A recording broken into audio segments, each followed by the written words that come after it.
Speed Radio. 10h midi, en direct du Festival Off d'Avignon, Nadir Amaoui. Nous sommes de retour sur Speed Radio. Je rappelle qu'il y a toujours un iPhone 15 à gagner sur Speed Radio en répondant à cette question. Après les 9 ou 12 coups du brigadier, combien reste-t-il de coups à frapper? Première réponse 3, deuxième réponse 9. Envoyez Speed au 7 14 15. Nous sommes en direct du quartier de la Luna. Et pour cette deuxième heure, accompagné de ma chère Lisa qui m'a rejoint, Bonjour Nadir. Rebonjour, bonjour Lisa, oui, en fait, parce qu'en fait, comme on se parle off depuis 10 minutes, c'est vrai que j'ai pas le réflexe de dire bonjour au micro. Pardon, bonjour Lisa. Bonjour Nadir. Nous recevons, bonjour Lisa. On peut le faire pendant 10 minutes, ça peut être très vite chiant. Nous recevons une partie de l'équipe de Lumière, la nouvelle pièce de Stéphane Landowski qui se joue en ce moment, qui est un des succès de ce festival d'Avignon, au Théâtre du Girasol à 15h30. Et parmi les 6 comédiens au plateau, nous recevons Maxence Gaillard, qui est aussi le metteur en scène. Maxence, bonjour. Salut Nadir. Nous recevons Guillaume Darcourt. Guillaume, bonjour. Salut Nadir, salut Lisa. Et nous recevons Ethan Oliel. Bonjour Ethan. Bonjour à vous. Voilà. Alors c'est vrai que Maxence et Guillaume, on se connaît déjà un petit peu. Ravi de t'avoir autour de la table, Ethan. Et ça, alors moi, c'est un premier truc que j'avais envie de dire. Bravo. Ah, pour ma vie de manière générale. Voilà, bravo pour ta vie et aussi bravo parce que j'ai pas eu l'occasion de voir ce spectacle, mais pour le Molière que tu as eu. On peut peut-être rappeler pour les gens qui ne savent pas. Voilà, que Ethan a eu le Molière de la révélation masculine, je crois, pour le Cercle des poètes disparus, qui se jouait à Paris au Théâtre Antoine et qui, j'ai appris, qui se reprend au Théâtre Libre à partir du 11 septembre. Voilà, donc un gros challenge. Et Lumière, alors Lumière, lui, donc au Girasol ici à Avignon, c'est le carton plein, c'est complet. Il y a liste d'attente longue comme mon bras.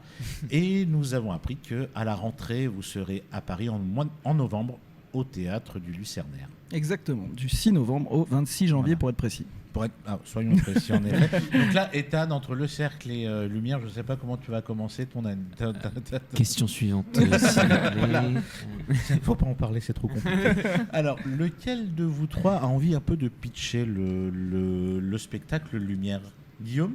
Allez, alors vas-y. Je me lance. Voilà. Lumière, c'est... Ça parle du progrès principalement et ça se passe dans les années 1870 aux États-Unis, à New York.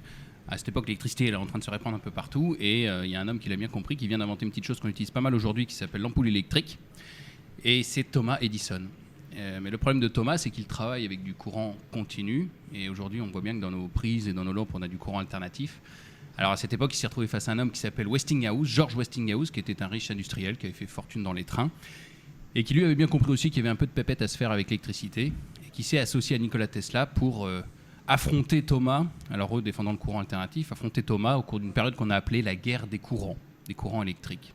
Voilà, et c'est au cours de cette guerre qu'ils se sont un peu perdus, et ils ont fini par inventer des choses dont ils ne sont pas forcément très fiers. Et c'est là que nous on pose la question du progrès, et du prix du progrès, jusqu'où on est prêt à aller par ambition ou par ego. Et dans ce spectacle, pour être plus précis, Maxence, toi tu joues Thomas Edison. Ouais, tout à fait.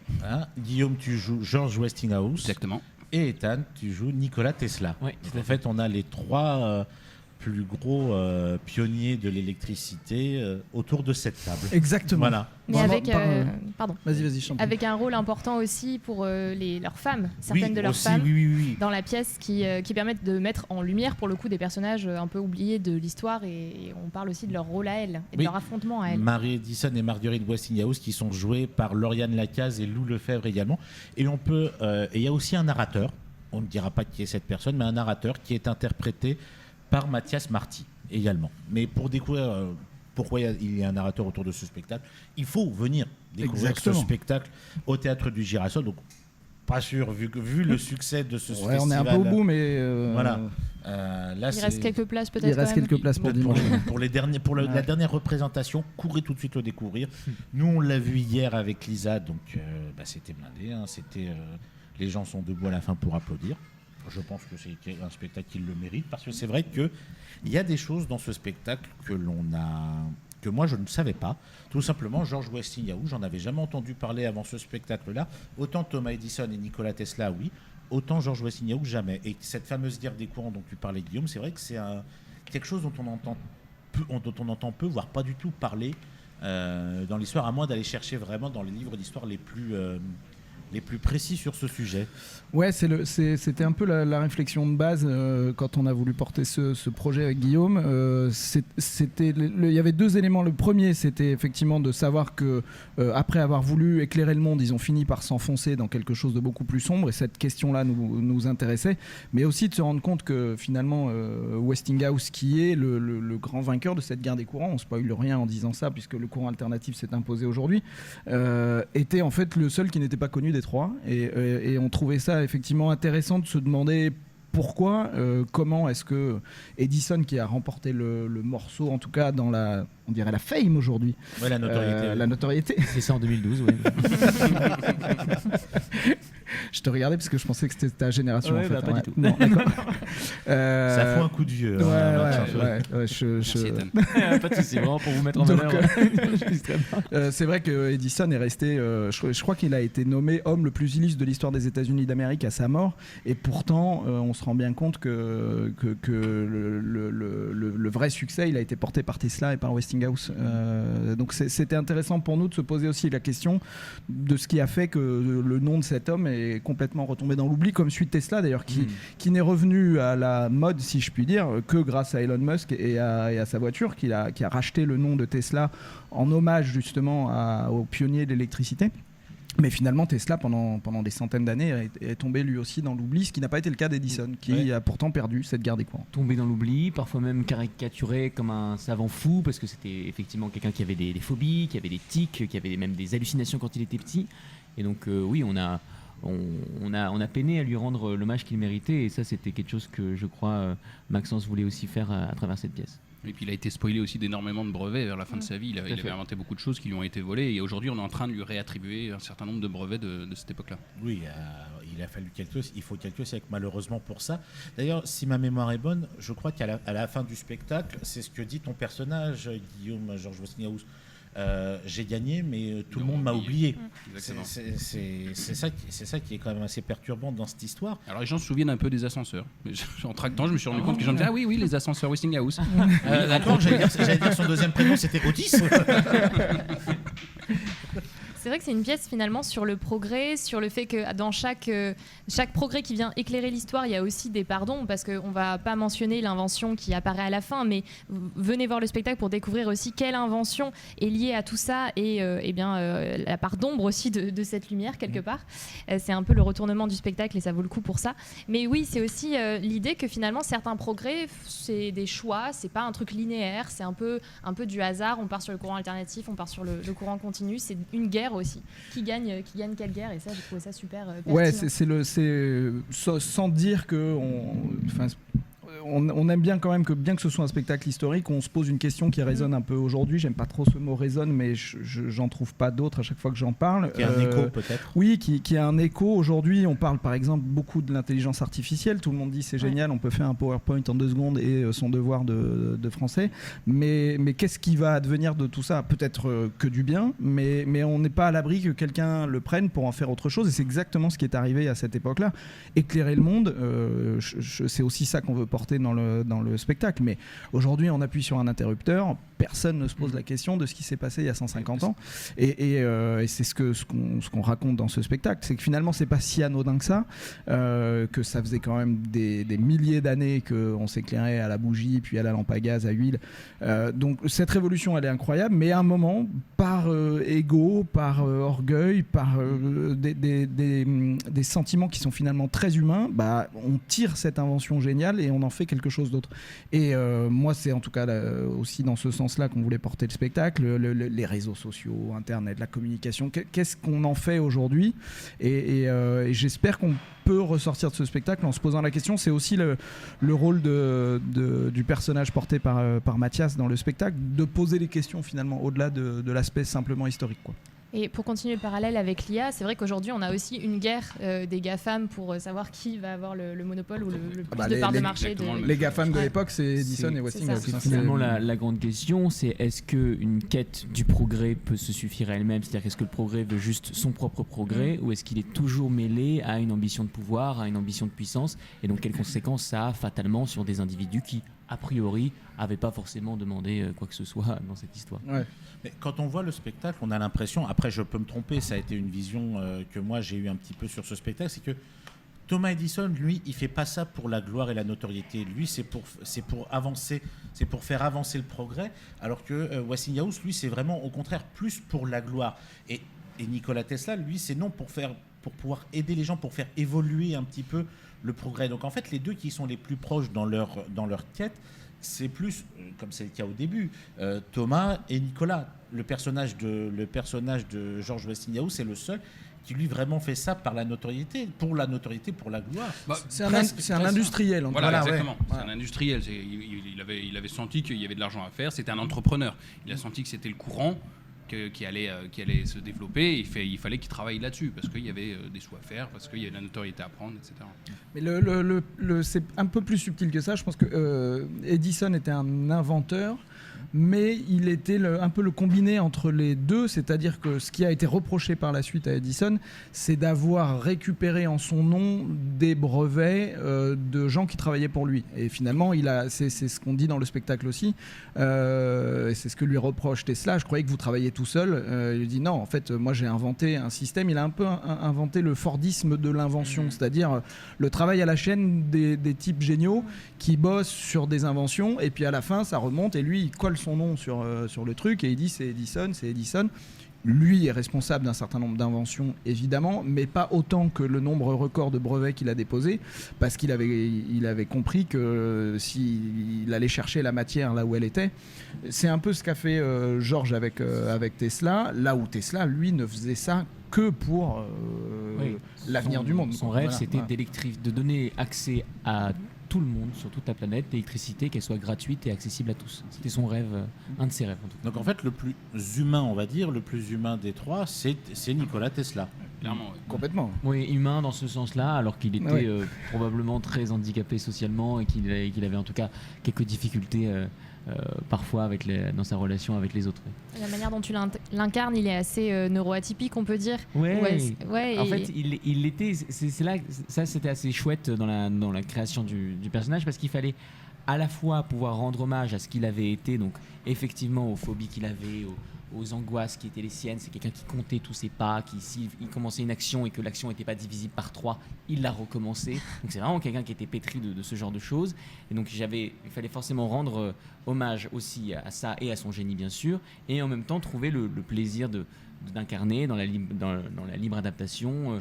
Il y avait un équilibre à trouver qui était assez génial, mais oui, c'était quelqu'un il d'assez était atypique. autiste Asperger, en Sans tout cas doute. on le pense On le aujourd'hui. diagnostiquait pas à l'époque, Voilà. mais Il y a quelque chose de, donc socialement, c'était quelqu'un qui avait du mal à regarder dans les yeux, qui pouvait pas serrer la main, c'est des petites choses qui rajoutent au personnage un décalage avec la société aujourd'hui.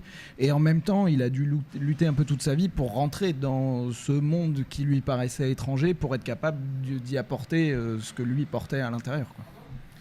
Dans la mise en scène, puisque c'est toi, Maxence, qui a mis en scène le spectacle avec la collaboration de Pauline, de Vina, est-ce que tu as un peu laissé libre cours à tes autres partenaires dans leur interprétation de leurs personnages, ou tu avais déjà quelque chose d'assez précis en tête? Moi, j'ai une vision très entrepreneuriale de la mise en scène, c'est-à-dire que je le considère plus comme un chef d'orchestre d'artistes déjà accomplis, et je parle des comédiens, mais je parle aussi de tous ceux qui ont porté la création artistique, à la lumière, au son, au costume et au décor. Magnifique décor, avec cette idée que on a choisi de travailler avec ces gens-là, et donc on pose un cadre. Je pense que la responsabilité du metteur en scène, c'est pour ça que j'ai voulu faire la mise en scène, partir de l'idée que j'avais à la base, et de l'emmener jusqu'au bout du geste, mais avec une confiance absolue dans le fait que chacun travaille dans déjà sa partition. Je crois que le travail du metteur en scène, c'est de faire en sorte que toutes les partitions se répondent les unes aux autres. Et j'ai la sensation que c'est ce qui a été fait. Après, on a beaucoup travaillé aussi sur le texte très tôt, puisqu'on a passé une commande à Stéphane Landowski il y a 2 ans et demi, et Stéphane a eu l'intelligence, je pense, de nous associer avec Guillaume pendant 2 ans et demi sur son écriture pour qu'on puisse tailler des costumes avec à chacun des comédiens. Notamment Lauriane et Lou qui étaient là dès la première seconde, et donc on a fait un certain nombre de lectures pour que chacun puisse s'approprier. Donc au moment où on est arrivé sur la création dans les dernières semaines avant Avignon, tout le monde avait déjà son personnage depuis 1 an et demi, 2 ans et demi, puisque même Ethan et Mathias sont arrivés il y a plus d'1 an et demi sur le projet. Donc il y a quelque chose finalement à mettre en œuvre collectivement, mais individuellement, chacun portait déjà assez fortement son travail. Ah oui, donc c'est un projet qui est quand même qui a quand même déjà un certain nombre d'années d'existence, donc il y a à peu près 2 ans, c'est ça ? Ça fait plus de 2 ans et demi. 2 ans même. On a commencé en décembre 2021. Moi, c'est une idée que j'avais depuis 5 ans, que je portais un peu dans ma tête et que j'ai exprimé à Guillaume, qui m'a dit feu, qui m'a fait rencontrer Stéphane. Et donc, on a travaillé plus de 2 ans et demi, mais avec tout le monde, finalement. Mais c'est aussi notre vision, quand on porte des projets à Guillaume, c'est de se dire, prenons le temps de faire les choses bien, quoi. En se disant le jour où on sera prêt. C'est un peu dur pour les comédiens qui sont sur le projet, qui se demandent si un jour ça va se monter, mais nous on savait qu'on allait arriver quelque part. Et ce quelque part, c'est l'un des plus gros succès de ce festival, au Girasol, parce que je crois que c'est carton plein depuis le début du festival. Ouais. On a bien tracté au début. C'est aussi c'est l'exercice d'Avignon, mais c'est vrai que le bouche à oreille a pris, les retours presse aussi. Donc non, on est très heureux, on se sent très chanceux de pouvoir vivre en Avignon comme ça. Ouais. Sachant, et en plus à la rentrée, ils seront au Lucernaire. Oui, c'est ça, voilà, pardon, je voulais te laisser la parole, pardon. Voilà, et sachant qu'en plus, après cette Avignon... À partir de novembre, c'est ça C'est ça, au mois de novembre, au Théâtre du Lucernaire, pardon, je pensais que tu voulais dire quelque chose. Tu m'as fait paniquer, mais... Non, c'est un beau théâtre, c'est bien là-bas, ils seront au Lucernaire, vous inquiétez pas. On va marquer une courte pause musicale et on rappelle toujours le fameux jeu concours Speed Radio, je bafouille moi maintenant, pour gagner un iPhone. Lisa, un iPhone 15. Voilà. Et pour gagner cet iPhone 15, il faut répondre à cette question. Après les 9 ou 12 coups du brigadier, combien reste-t-il de coups à frapper ? Première réponse 3, deuxième réponse 9. Envoyez Speed au 7 14 15. Vous avez jusqu'au 21 juillet à 20h pour y participer. Une petite pause musicale. On se retrouve dans quelques instants avec nos invités. À tout de suite.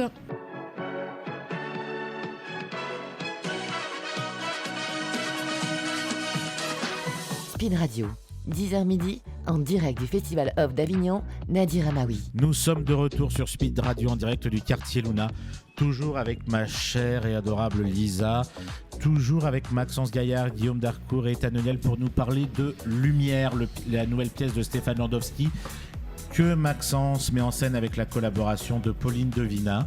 Alors je voulais mettre aussi un petit point sur le sous-titre, le sous-texte qu'il y a sur l'affiche que je trouve très intéressant. New York 1878, Edison, Westinghouse, Tesla, au nom du progrès, 3 petits points. Mais c'est vrai qu'il y a ces 3 personnages-là, et on en a parlé en début d'émission, mais on va en reparler un petit peu. Il y avait aussi leurs femmes respectives à Thomas Edison et à George Westinghouse, donc Marie et Marguerite, qui sont jouées par Lauriane Lacaze et Lou Lefebvre. C'est vrai, Lisa, tu avais mis un point dessus, c'est que ces femmes, donc les femmes qui étaient, comme on dit souvent, derrière un grand homme, il y a toujours une femme, mais là, ces femmes-là étaient même aussi le devant, fortes, parce qu'elles avaient elles-mêmes un combat qui était très différent de celui de leur mari respectif. Et Marie collabore avec lui, c'est ce dont j'ai l'impression. Ça a été un peu le gros défi de Stéphane à l'écriture, c'est-à-dire que historiquement, quand on regarde la guerre des courants, il y a la présence de ces 3 hommes, et pour être transparent, les femmes n'ont pas leur place à cette époque-là. Donc le gros travail, on tenait nous à ce qu'il y ait une structure de la pièce et une place particulière pour Lou et Lauriane, qui sont associés depuis le début sur l'écriture du spectacle. Et le travail a été de partir de ce qu'on savait historiquement de ces femmes, de Marguerite et de Marie. Pour Thomas Edison, c'était un peu particulier puisqu'il a eu 2 épouses, Marie Edison, mais qui qui est décédée à 28 ans et qui travaillait effectivement, qui était laborantine, qui travaillait avec lui dans la Edison General Electric. Et puis il a une deuxième épouse qui s'appelait Mina. Il a eu 3 enfants avec chacune d'elles. Et on a pas mal oscillé entre un coup c'était Mina, un coup c'était Marie, un coup c'était Mina. On a fini par fondre les deux et par créer le personnage de Marie qui reprend en fait le parcours des deux épouses. Et dont on a fait effectivement, en se basant sur l'histoire, une collaboratrice très proche qui l'a accompagnée et qui a accompagné le déclin aussi d'Edison. Et puis Marguerite. Elle a subi un peu plus l'accompagner parce que oui, qu'au final, elle a été plutôt. Elle a fini par le subir. Ouais. Mais elle, il se trouve qu'à cette époque, il y avait effectivement une question sociale sur la peine de mort. Marie est un personnage qui est très engagé contre la peine de mort, là où Marguerite, c'est pas qu'elle est pour, c'est-à-dire qu'elle est pour la société, que la société ne bouge pas, on peut dire qu'elle est plus conservatrice, et donc sans s'opposer frontalement à Marie, en tout cas elle ne voit pas pourquoi on se poserait cette question-là à cette époque-là. Donc finalement on a réussi, je crois, en tout cas Stéphane, à repositionner ce débat-là et la place de Marguerite Westinghouse et Marie Edison au cœur du dispositif de l'histoire. En plus, elles font le lien entre les hommes parce qu'ils étaient tous les 4 amis à la base. C'est ce qu'on ça comprend. aussi, c'est ce qu'on comprend. Ça, on l'a rajouté dans l'histoire. Mais D'accord. justement, c'est elles qui sont le pont entre les deux couples et qui nourrissent aussi la guerre des courants. Ouais. Mais c'est celles qui sont peut-être qui se détestent le moins par rapport à leur mari. Parce que eux, là, on comprend dès le départ qu'ils peuvent plus supporter, qu'ils peuvent plus piffrer, puisque ce sont devenus vraiment de réels concurrents. Mais leurs femmes, elles, qu'elles se voient, qu'elles se croisent au loin, et peut-être sauf Marie Westinghouse qui voit de loin, mais qui dit, elle a un petit côté un peu bourgeoise comparé à Marie Edison, qui est un petit peu plus populaire. Et Marie Edison, elle, j'ai l'impression, elle a un petit côté, comme on l'a dit un petit peu plus tard dans l'histoire, un peu suffragette. Oui, dans la défense, qui est vraiment dans la défense contre la peine de mort et tout. Et moi, ce que j'ai compris un petit peu, après je peux me tromper également, sur le personnage de Marguerite, c'est que autant Marie, elle a collaboré à fond avec Thomas, autant Marguerite, c'est celle qui a apporté l'argent à Georges pour qu'il puisse faire tout ce qu'il a fait. Et au fur et à mesure du temps, elle commence à le regretter parce qu'il a plus mis l'accent sur sa carrière, sa notoriété, que sa vie de famille, que sa vie amoureuse même. C'est là où elle est un peu rattrapée parce qu'en fait, effectivement, elle a apporté un soutien inconditionnel à Georges, au point de concert, ils se sont mis d'accord là-dessus, de pas avoir d'enfant, et ça l'a un peu rattrapé parce que finalement la notoriété de Georges est tellement montée qu'elle a fini par regretter un peu d'avoir mis de côté ses propres ambitions. Mais à la base, ils étaient d'accord, c'était quelque chose qu'ils avaient décidé de faire ensemble, et elle le soutient, et même à la fin d'ailleurs, finalement, il est devenu ce qu'elle voulait. Il est devenu l'empereur de la lumière, et c'est ce qu'elle attendait de lui. Mais voilà, elle est un peu rattrapée par ces décisions qui sont lourdes de conséquences pour sa vie à elle, et qui finalement voilà, on va pas tout révéler, mais lui pèse à un moment. Et il y a un autre. Alors, moi, j'ai eu cette sensation. Vous êtes 6 comédiens plateau, mais pour moi, il y en a un 7e. C'est le décor. Parce que pour moi, le décor est tout aussi vivant que les décors et les lumières que les 6 comédiens. Voilà, on peut préciser la scénographie est de Georges Voirage et les lumières de Denis Koransky, que l'on connaît un petit peu dans le milieu, qui font un travail de scéno absolument génial. Et les musiques aussi. Moi, j'ai trouvé les musiques très, de Romain Trouillet, très intenses. Elles nous prennent également autant que l'histoire de ces personnages. En fait, on a l'impression que c'est autant des personnages vivants que ceux que vous interprétez tous les 6 sur scène. Tu as commencé cette deuxième partie en parlant du sous-titre, Au nom du progrès. On s'est posé la question du titre avec Stéphane et Guillaume pendant un certain temps. Nous, on aimait bien Au nom du progrès. Stéphane tenait à ce que ça s'appelle Lumière, mais on lui a tout de suite dit, si tu appelles ton spectacle Lumière, nous derrière, il faut qu'on soit au rendez-vous, parce que si tu appelles un spectacle Lumière et qu'il y a 2 projos avec une couleur dégueulasse, ça va être compliqué. Donc c'est la première chose que j'ai faite, moi, c'est que j'ai appelé Denis Koranski et je lui ai dit, qui est le créateur Lumière, en lui disant, écoute, le spectacle s'appelle Lumière, donc le personnage principal, c'est toi qui vas le porter, et faut que tu me trouves un scéno qui puisse travailler de concert avec toi pour que la lumière soit au cœur du dispositif. Il m'a fait rencontrer Georges Voras, que je connaissais en tant que comédien et metteur en scène, mais qui est aussi un scénographe incroyable. Moi, le postulat de départ, c'était de leur dire, je veux l'ampoule au cœur du plateau. Donc, ça veut tout et rien dire, mais je voulais que le décor soit une ampoule d'une certaine manière. Avec quelque chose de plutôt abstrait. Je savais que avec les costumes de Virginie Houdinière, on allait récupérer quelque chose d'ancré dans l'époque, ce qui ressort pas du tout du décor, qui est pas un décor réaliste.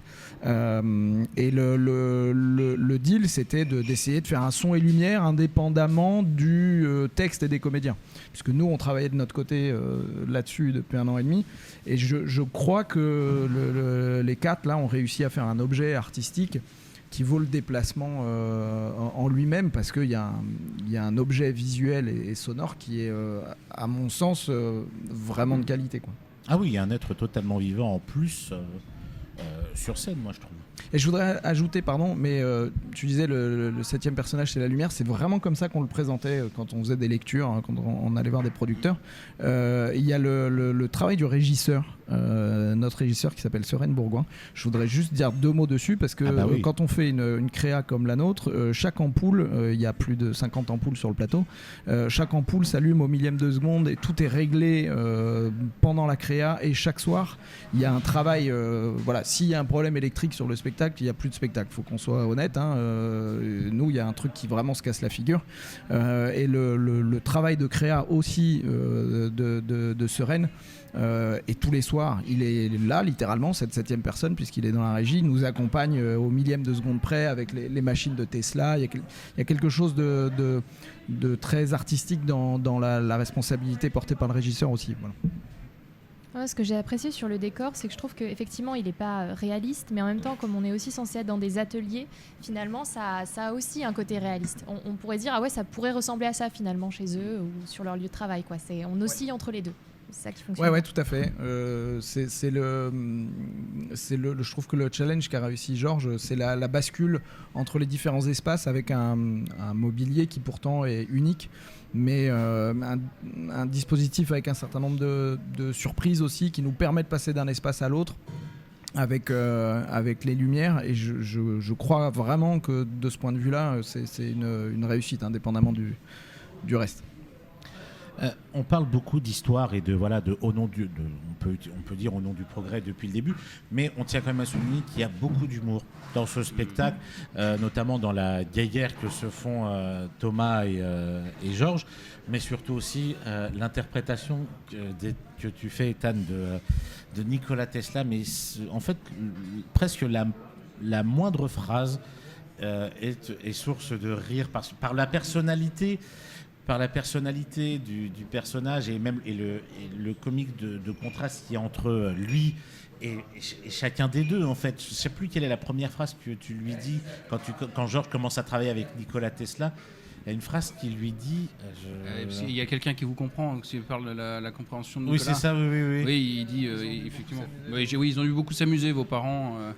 Et puis il me répond oui, beaucoup, même s'il ne me comprenait pas toujours. Ah oui, parce qu'il y en a qui vous comprennent. Voilà, c'est ça. Mais c'est ça, en fait, c'était...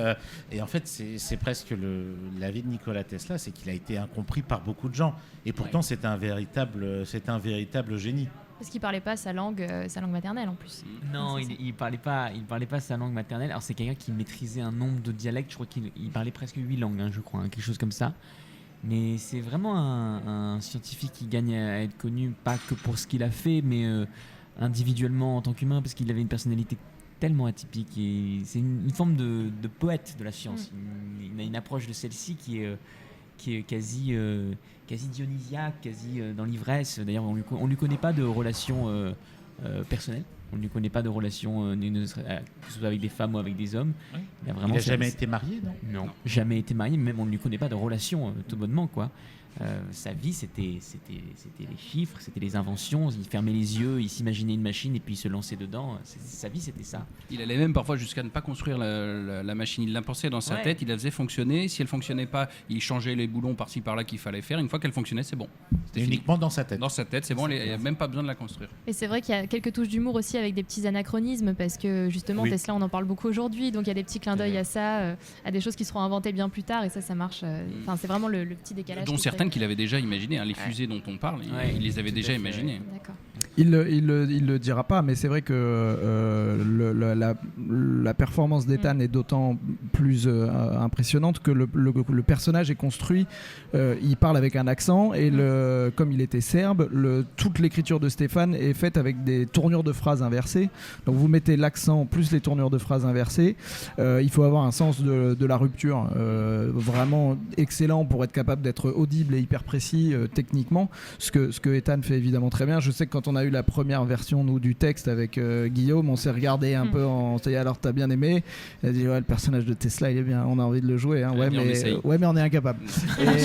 et on s'est fait des lectures entières, on essayait de prendre l'accent, on essayait non, laisse tomber, on n'y arrive pas, donc ce sera pas nous. Mais la première question, est-ce que vous auriez eu l'âge du rôle parce qu'il était plus jeune que Non, les en deux? plus, mais à cette époque-là, juste on avait envie de jouer un rôle qui était cool et on se faisait des lectures où on jouait. Du coup, il y avait Lou et Lauriane qui étaient là, mais on se faisait le personnage de Tesla, on se les changeait et on voyait bien que ça marchait pas, quoi. Il y avait un truc et c'est vrai que Ethan, quand on a fait passer les auditions, est rentré dans la pièce et avait ce physique de grand échalas. De grand échalas. Dans chaque article, il y a religieuse. une Ah oui, ils se dénomination font plaisir. différente. C'est soit la menthe religieuse, Mais- Soit l'échalas. l'échalas, soit le C'est une dégingandé. forme de grâce en même temps. je trouve. Merci, je préfère ça.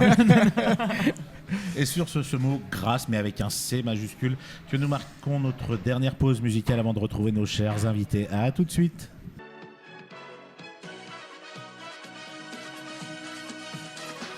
Spin Radio, 10h midi, en direct du Festival Off d'Avignon, Nadir Amaoui. Ce sont les dernières minutes de notre émission du jour, toujours accompagnés de Lisa, de Maxence, de Guillaume et d'Ethan, pour parler de lumière.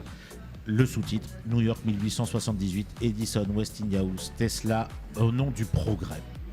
Et dans cette équipe, on a parlé de l'auteur Stéphane Landowski, Maxence, Guillaume, Lauriane, Lou, Mathias et Ethan, bien sûr. Et on va mettre un petit peu l'accent sur l'œil extérieur, puisque le fait de mettre en scène Maxence et de jouer, des fois c'est un petit peu compliqué. Et il y a ces deux petits yeux qui sont dans le public avec vous, qui sont Très ceux acérés. qui sont ceux de Pauline Devina. Ouais, oui, parmi l'équipe artistique, hein, parce que elle est intégrée directement dans cette équipe dont on parlait tout à l'heure. On a fait appel à Pauline Devina qui a fait la collaboration à la mise en scène avec moi. C'est vrai que c'est le challenge, c'est souvent celui-là, hein, quand on est sur le plateau.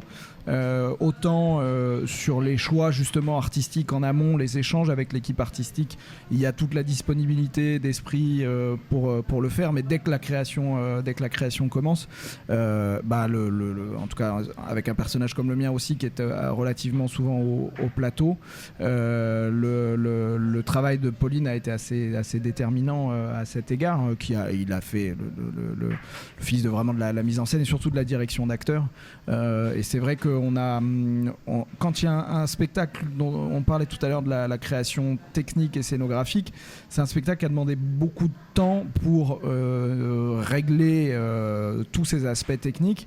Et ça a été, je le sais, aussi un peu frustrant pour les comédiens. Ça laisse pas beaucoup la place aux comédiens quand il y a des choses aussi techniques à régler. C'est-à-dire quand on fait du montage et de la création, on est à chaque fois sur du top, de l'entrée, de la sortie, Oui, bien du sûr, réglage. Oui. Donc pour les comédiens, c'est assez fatigant et ça nécessite d'avoir une direction d'acteur qui est d'une efficacité redoutable parce qu'il y a encore moins de temps que sur un autre spectacle. Et c'est vrai que le travail de Pauline à cet égard dans la direction hier et encore aujourd'hui, hein, évidemment, puisque le spectacle, on vient de le jouer seulement une quinzaine de fois, continue son développement, sa création. Donc la présence de Pauline est encore déterminante pour nous. C'est vrai que moi, quand je sors du plateau, si ça s'est bien passé pour moi, je dis bravo à tout le monde. Si j'ai raté ma performance, je dis que tout le monde était nul. Donc c'est pas très constructif, quoi. Voilà. Donc c'est là bien, où c'est là les après-spectacles avec Maxence. Hein. Plaisir, hein. Mais comme je suis tout le temps formidable, vous êtes toujours formidable. Voilà, c'est là où la présence de Pauline encore aujourd'hui est déterminante pour nous permettre de continuer à développer le spectacle. C'est aussi la force du spectacle vivant, c'est de pouvoir s'améliorer et développer artistiquement un objet chaque jour, à chaque fois qu'on le joue, quoi. Et cet objet est-ce qu'il va encore un peu évoluer? Car donc là, il y aura eu tout le Festival d'Avignon. Et on rappelle que vous serez à partir de mi-novembre au Théâtre du Lucernaire. Donc il va y avoir les retours qui ont été faits, qui vont peut-être éventuellement faire qu'il va y avoir... Il y a forcément des petites virgules. On a quand même suffisamment tordu le texte dans tous les sens, essoré, pour être à peu près carré sur ce sujet-là. Mais il y a forcément des petites choses, y compris en mise en scène, qui nous permettent, nous, et avec le regard de Pauline, et puis nous, chaque jour, de sentir ce qui fonctionne, ce qui fonctionne pas. Donc voilà, on a 2 mois d'ici le... 3 mois d'ici le 6 novembre pour faire ces petites corrections, et puis reprendre à Paris dans les meilleures conditions possibles. Ça ne peut être que dans des meilleures conditions, parce que et on va finir un peu l'émission dessus, sur le Théâtre du Lucernaire, qui est un théâtre, on peut le dire, absolument sublime, qui permet de découvrir des spectacles magnifiques depuis des années dans sa programmation. Et maintenant, là, Maxence, c'est même plus le metteur en scène dont je parle, c'est on va parler du Lucernaire avec toi directement. Ouais, j'ai eu l'opportunité avec ma famille de reprendre de racheter le Lucernaire et d'en être le président aujourd'hui avec la même équipe en place. Hein, donc c'est toujours Benoît Lavigne à la direction du théâtre, avec Karine Letellier qui gère sur la programmation théâtrale, parce que le Lucernaire, c'est aussi un cinéma, un restaurant, une librairie. Voilà, c'est au-delà de ces salles de théâtre. Et donc il y a c'est vrai que pour moi, il y a forcément une signification particulière, même si on a joué tous nos spectacles avant, on avait un attachement particulier au Lucernaire, voilà. Donc de pouvoir rejouer ce spectacle qui s'appelle Lumière. D'ailleurs, j'ai découvert au cours du rachat que le mot Lucernaire venait d'un rite ancestral chrétien qui correspondait au moment où on allume les lampes. Et je trouve que jouer Lumière pour sa première exploitation parisienne au Lucernaire, c'est chargé encore plus de... Il y a un signe. Exactement. Il n'y a pas que de la fame, il y a un signe aussi, voilà. C'est pas bien, bien. Ethan, je te vois rigoler, c'est pas bien. Il y a Ethan qui est mort de rire, mais c'est toi, Ethan. Alors, pour terminer, est-ce que tu voulais rajouter peut-être quelque chose, Lisa? Oui, si tu veux que je fasse le jeu concours. Non, je parlais pas du jeu concours, j'ai dit à propos du spectacle. Ok, à propos du spectacle. Oui, non, mais allez le voir, il reste donc peut-être quelques places dimanche, hein, donc n'hésitez pas. Ouais. Voilà. Ouais.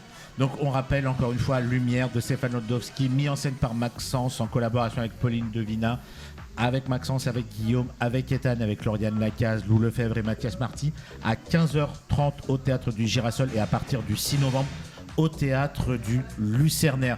Je rappelle également que Lisa n'est pas que chroniqueuse avec moi dans l'émission, elle fait aussi d'excellentes vidéos sur ses réseaux sociaux qui s'appellent les Chroniques d'Apax, que l'on peut retrouver sur Facebook, sur YouTube, sur Instagram également. Apax avec un H. Avec un H, voilà. Apax critique sur Instagram. Voilà, tout à fait. Et on va terminer l'émission, et cette fois-ci c'est pas moi qui vais le faire, sur le jeu concours Speed Radio. Je te laisse la parole, Lisa. Alors attention, pour gagner un iPhone 15, après les 9 ou 12 coups du brigadier, combien de coups faut-il encore frapper? Première réponse, 3. Deuxième réponse, 9. Alors vous envoyez Speed Radio au 7 14 15 pour répondre et tenter de gagner l'iPhone 15. C'est ça, voilà. Et vous avez jusqu'au 21 juillet à 20h pour y participer. Quant à nous, on se retrouve avec Lisa et à mon avis d'autres personnes autour de la table pour les dernières de la matinale de Speed Radio, en tout cas ensemble. Demain, ce sera Paolo et Marion que vous recevrez, que vous aurez autour de cette table. En attendant, on vous souhaite une excellente journée et on se dit à très bientôt. Bonne journée à tous. Au revoir. Merci. Au revoir. Merci beaucoup.